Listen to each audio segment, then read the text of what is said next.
Hi guys, welcome back to my channel Vibe with Gabby, Vibe with me. Today's video will be about my comparison with Dunder, the original, and with Dunder 2, The Revenge. Spoiler free. Okay guys, we need to talk. Dunder shook us to the core in 2025.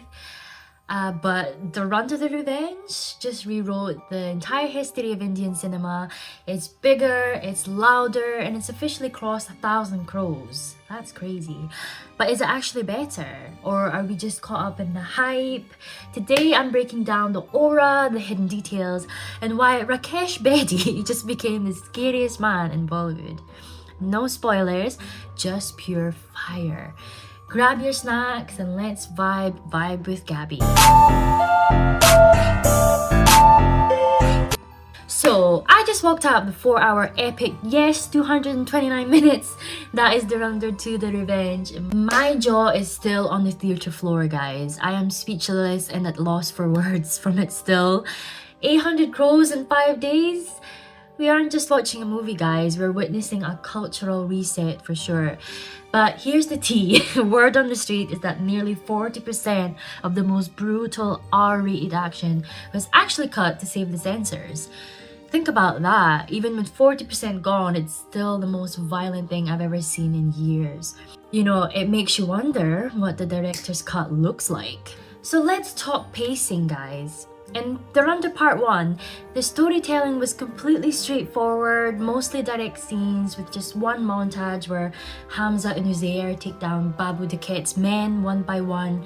It was simple, linear, and easy to follow.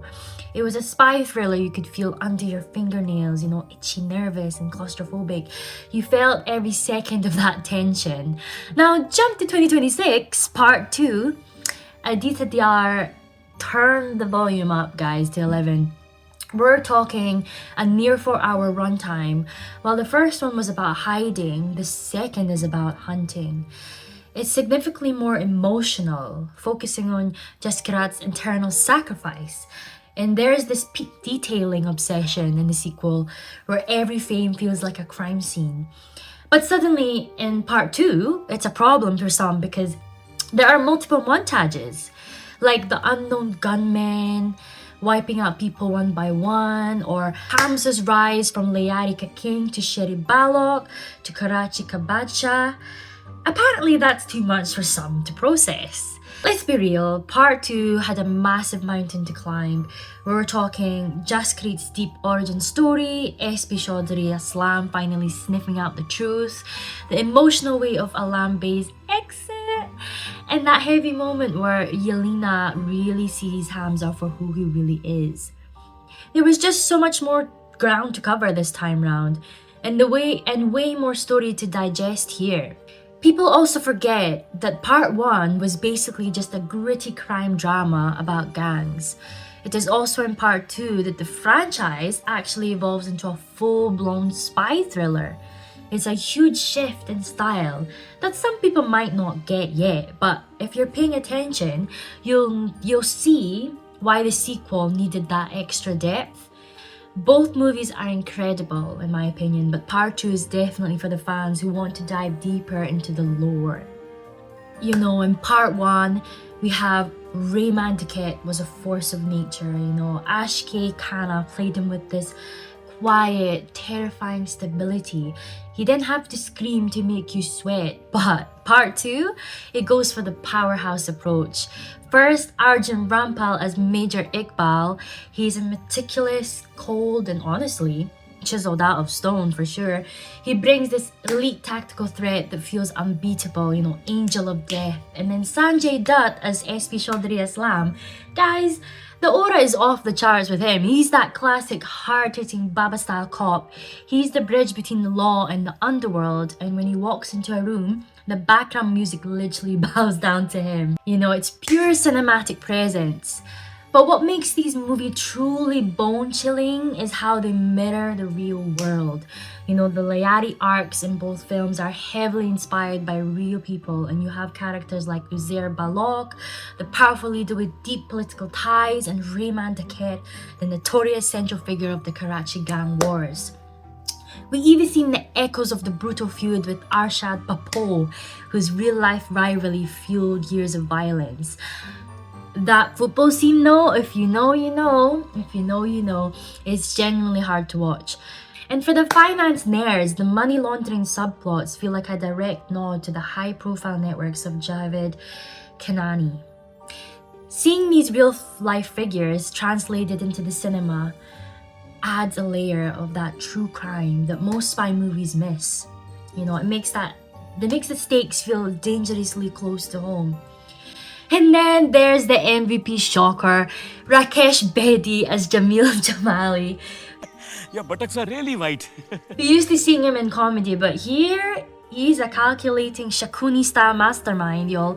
He's pulling strings he didn't even know existed. And of course, the mystery of Beit Sahab, NSD veteran Danish Iqbal, stole the entire film.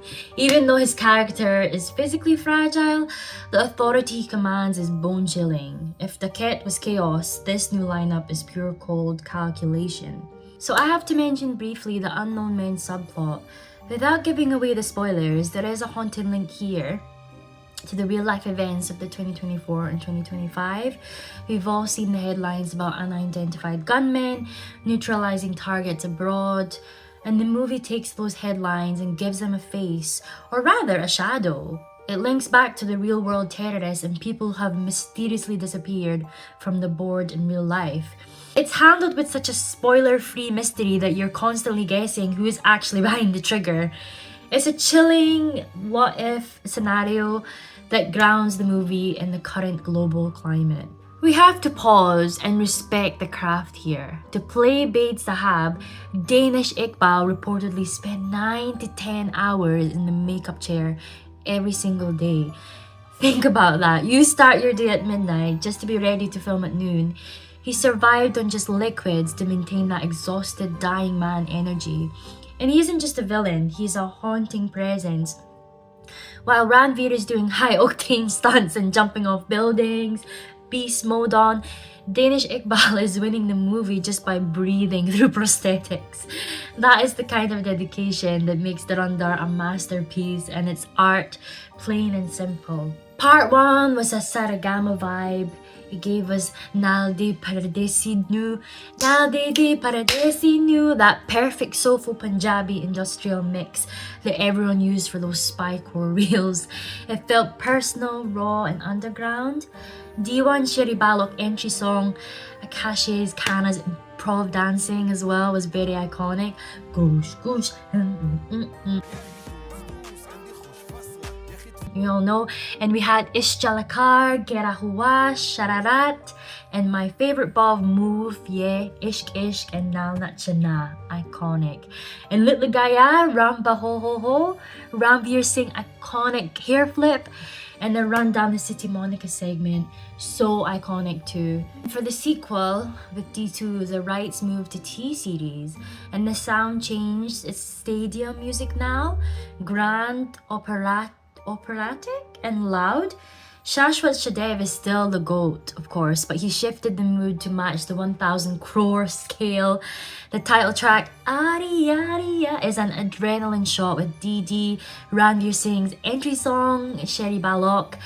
But then Arjit Singh hits you with that piercing and you're just a crying mess in the theatre, guys. It gives you all those emotional feels. But the real genius here, the silence, I think, during the mountain missions in part 2. There's no music, just heavy breathing and boots crunching on the snow. It's pure tension through sound design as well. The first thing you need to know is that these two movies are playing completely different games here. Dhurandhar 2025 is all about the real world links. It gives us the chilling clinical logistics of terror, the stuff that happens in the shadows. It's gritty, it's subtle, and it's arguably the tightest script we've seen in years. If you like your spy thrillers grounded in tradecraft, part 1 is your winner. If you guys have seen my full review, go check it out. To the first movie where I dive deep into the real life characters in it. Then we have Dunder, The Revenge 2026. This one goes deeper into politics and it uses massive on-the-nose imagery, everything from demonization to oath ceremonies. So it leans heavily into that Modi Hai to Mumkin Hai energy. It's not trying to be subtle, it's trying to be a heart-wrenching blockbuster. While part 1 is the craft, part 2 is the experience. That 30-minute Mashid climax, if you know, you know again. It's not just a scene, it's a masterpiece of tension. And you leave the theater feeling proud, heavy, and completely exhausted. Plus, let's talk about the man himself, Ranveer Singh. This isn't just acting, it's a career best peak performance, and he absolutely acted his heart out in part 2, like especially in the one sequence that it is already going viral on every platform when he stands his ground and he roars, "This is Hamza Ali Mazari's house!" Man, I got chills.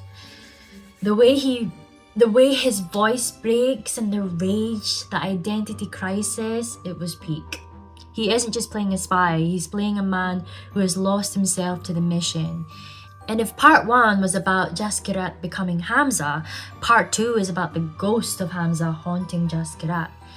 It's a performance that deserves every single award coming its way. What are my final thoughts, final verdict? Watch the first one for the logic and the tight storytelling, and watch the second one for the soul and the spectacle. For me, part 1 is the better made film, but part 2 is the one I'll never forget. But hey, that's just my take. Drop your thoughts in the comments, hit that like button and subscribe to keep the vibes going, guys. Thank you guys so much for all your support, it means so much. And this is Vibe with Gabby, Jai Hind, and I'll see you in the next one. I will be reacting to the full song album track on Dunder 2, The Revenge, and we'll have my full review on it too. So thank you guys so much. I will see you guys in the next one.